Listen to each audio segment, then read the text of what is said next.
Hey guys, today we're going to be talking about the African diaspora in the United Kingdom. Freedom is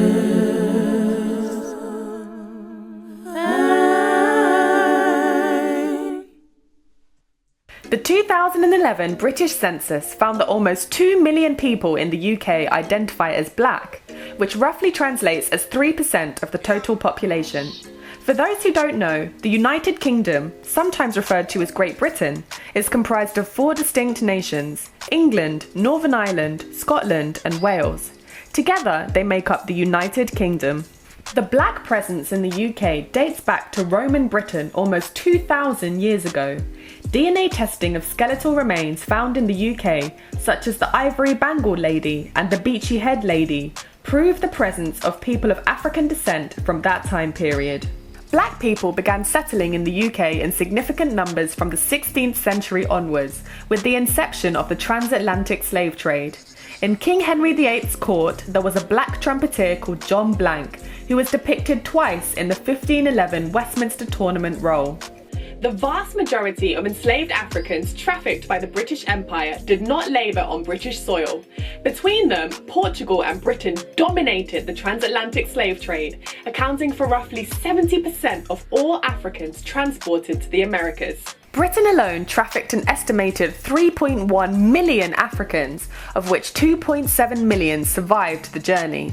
They were mostly transported to the Caribbean and to the 13 colonies in North America, which we know today as the United States. In a court case known as the Cartwright Decision in 1569, an enslaved African was freed from his violent master when the court upheld the notion that English air was too pure for slaves to breathe. Due to Britain's increasing involvement in the transatlantic slave trade, significant black communities formed in port cities such as Bristol and Liverpool. Liverpool is home to Britain's oldest black community, having been there since the 1730s. It's currently home to the International Museum of Slavery. Most black people in Britain lived in relative poverty, such as Billy Waters, a one-legged black man who made a living by busking on the streets of London. Others formed a small but remarkable black middle class. 3 leading black activists in Britain in the 18th and 19th century were Ignatius Sancho, Olaudah Equiano, and Ottobah Cugoano. Ignatius Sancho was a British slave turned actor, composer, and writer. He was a key figure in the 18th century abolitionist movement in Britain and lobbied to highlight the immorality of the slave trade. Olaudah Equiano was a former slave who purchased his freedom and became a writer and abolitionist.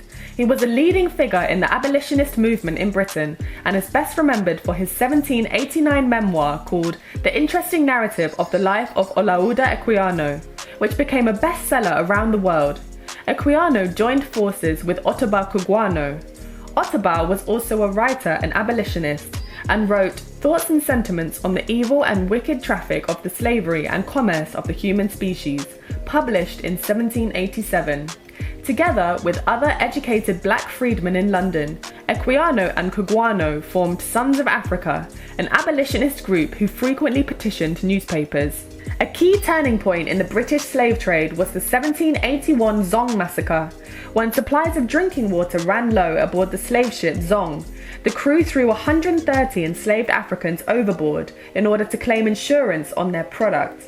Although during the trial the crew were not found guilty of murder, the event was highly publicised and gave momentum to the abolitionist movement in Britain. The Sons of Africa worked to bring the Zong massacre to the attention of the British public and highlight the inhumanity of the slave trade.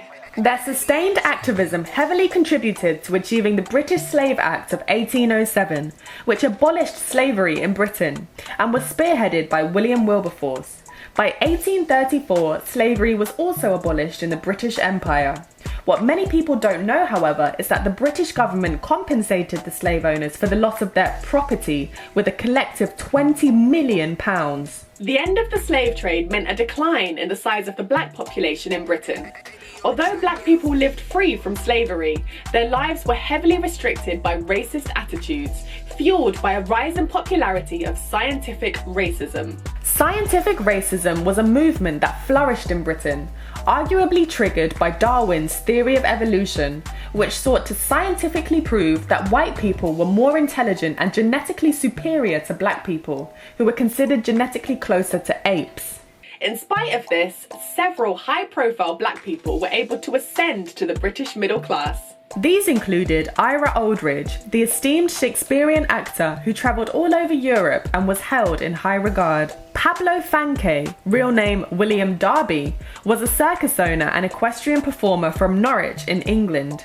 He is the first recorded non-white British circus owner and amassed his wealth running a hugely popular circus in Victorian Britain for over 30 years. Samuel Coleridge Taylor, not to be confused with the romantic poet Samuel Taylor Coleridge, was an English composer and conductor who became so successful that he was nicknamed the African Mailer. His daughter, Avril Coleridge Taylor, was also a successful composer in her own right.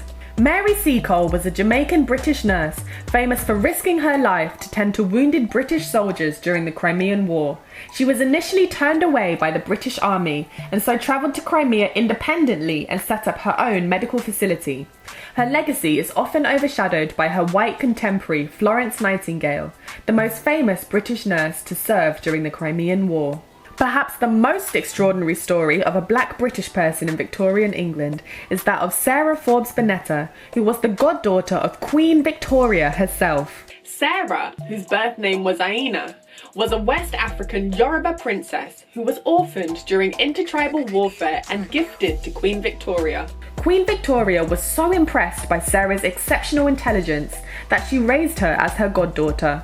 Find out more about Sarah's life in my video coming soon. A definitive milestone in Britain's relationship with Africa was the scramble for Africa around the turn of the 20th century, whereby several European powers raced to conquer and divide African territories amongst themselves. By 1914, 90% of the African continent had been colonised by European powers, mostly by Britain, France, Germany, Belgium, Italy, Portugal and Spain.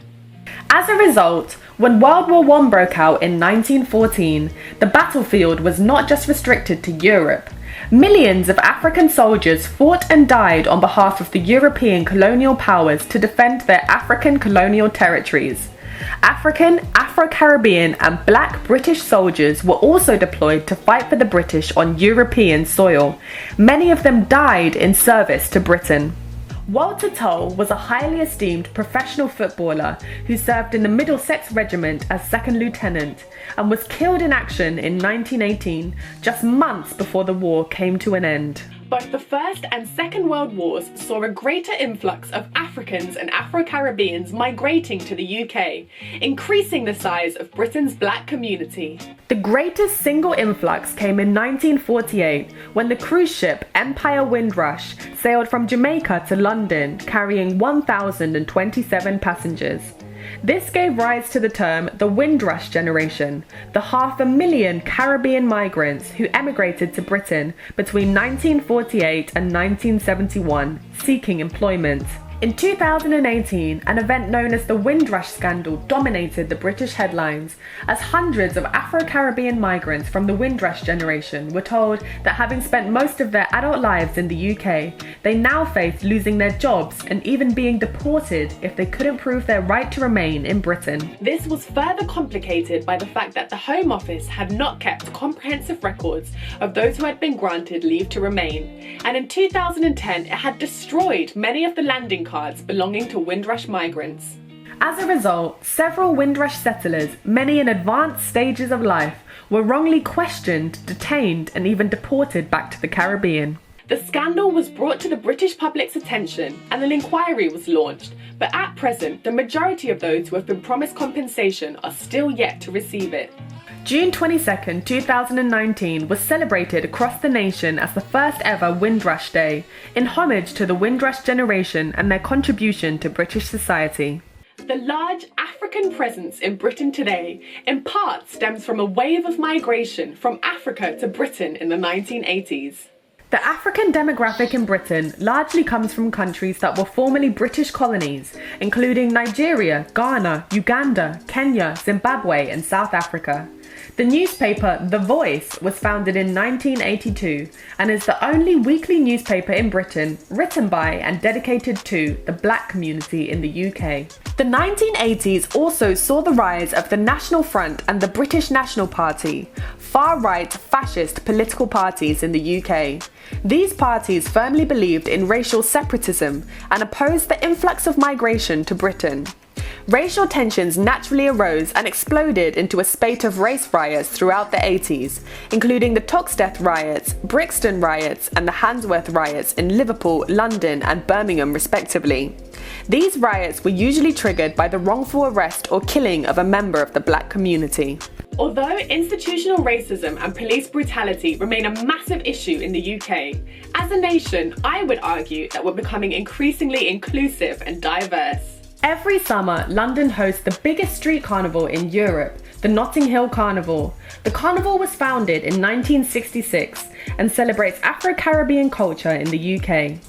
If you ever imagined what Britain would look like if Africa had colonised Europe and not the other way around, then look no further than Noughts and Crosses, the wildly successful series of books by British author Malorie Blackman, which in 2020 was turned into an incredible TV series by the BBC. It's definitely worth a watch if you haven't seen it. Black Britons are widely represented in British culture. Internationally known Black British singers and rappers include Shirley Bassey, Emily Sandé, Dizzy Rascal, Wiley, Skepta, Tiny Temper, and Stormzy. Black Britons in the film industry include Steve McQueen, who directed 12 Years a Slave, and actors Idris Elba, Chiwetel Ejiofor, Daniel Kaluuya, Naomi Harris, Tandy Newton, David Oyelowo, and John Boyega. In the fashion world, we have supermodel Naomi Campbell and editor of British Vogue Edward Enninful. In sport, there are too many people to mention, but black British sports people include boxers Anthony Joshua and Nicola Adams, Formula One driver Lewis Hamilton, footballer Raheem Sterling, and athletes and Olympic gold medalists Dame Kelly Holmes, Mo Farah, and Jessica Ennis-Hill. Black British politicians include Diane Abbott, David Lammy, and Dawn Butler. And finally, one of the most important institutions dedicated to Black British history and culture is the Black Cultural Archives, located in Windrush Square in Brixton. The archives were established in 1981 and are dedicated to preserving and celebrating the diverse histories of people of African and Caribbean descent in Britain. If you like that and you want more great content about the African diaspora worldwide, don't forget to subscribe to this channel and find me on Instagram at freedomismineofficial. You can also check out my website at www.freedomismineofficial.com for articles, videos, and merchandise dedicated to the African diaspora worldwide. That's it from me, and I'll see you in the next video. Freedom.